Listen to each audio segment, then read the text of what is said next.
किसी के शरीर में देवी आती है, यह वास्तविक देवी है या ढोंग है, कैसे पता चलेगा?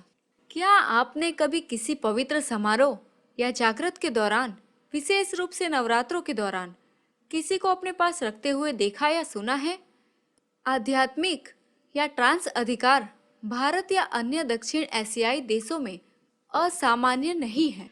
वास्तव में बहुत सारे उत्सव आयोजित किए जाते हैं जो अक्सर भीड़ के सदस्य को एक प्रक्रिया के प्रभाव में गलत तरीके से नृत्य करते हैं, जो देवी के मानव शरीर में प्रवेश करने का प्रतीक है। इस प्रकार की समाधि का आविर्भाव अप्रत्याशित है और भक्ति भजन गाते समय पूजा के बीच में हो सकता है।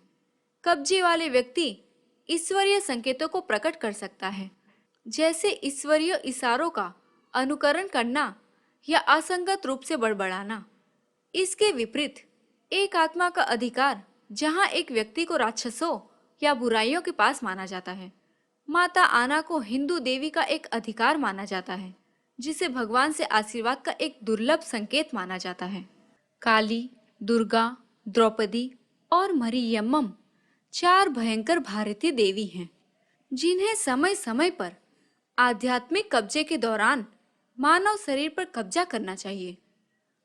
बहुत से लोग मानते हैं कि ढोल बजाना, ताली बजाना, पवित्र मंत्रों का जाप करना, धूप और कपूर जलाने की सुगंध के साथ आमतौर पर इस समाधि का कारण बनता है। और अधिकांश लोग जिन्होंने कभी समाधि देखी है, वे इसे कृत्यों की एक असामान्य घटना के रूप में समझाते हैं, जैसे शरीर का कांपना, आंखें पीछे मुड़ना, और यदि एक महिला है तो वे अपने बालों को ढीला कर देते हैं, अपनी बाहों को बाहर फेंकते हैं और दौड़ते हैं और उनके शरीर को घुमा रहे हैं। ये अक्सर लंबी चीखों के साथ होता है, जो उस उदाहरण का प्रतीक है जब देवी उन पर नियंत्रण करती हैं। इसके बाद आसपास के भक्त आविष्ट व्यक्ति की जीभ और गालों पर सुई खोदकर देवी आत्मा की पूजा करने की रस्म शुरू कर देते हैं। उनके चारों ओर सिंदूर का लेप करना और उन्हें मालाओं से बांधना, उनकी छाती पर टीका देना, क्योंकि उन्हें कोई दर्द महसूस नहीं होता है।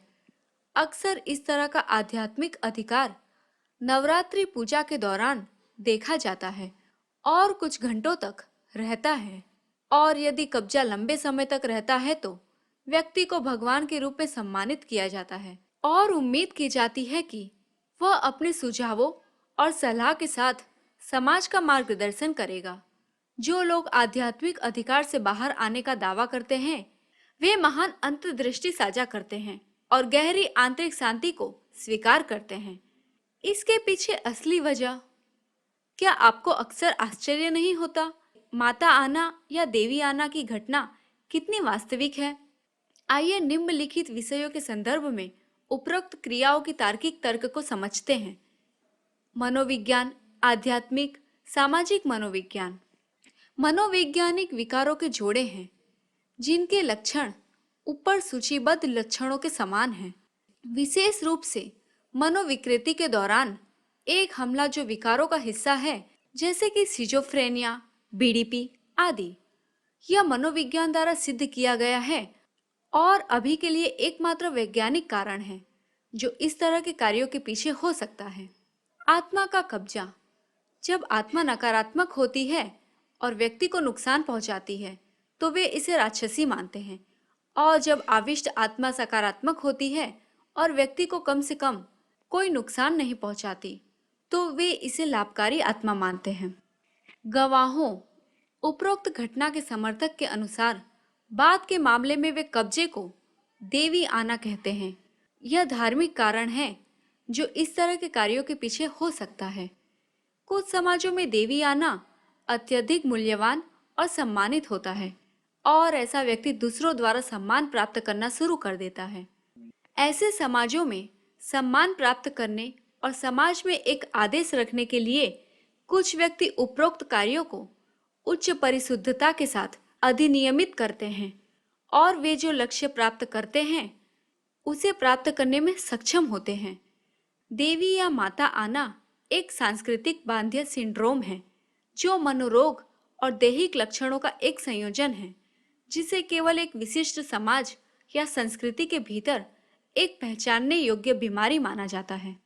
इस तरह की पृथक्करण बीमारी आसानी से शराब के दुरुपयोग, तनाव, आघात या किसी भी सांस्कृतिक प्रचलित विचार से शुरू हो सकती है।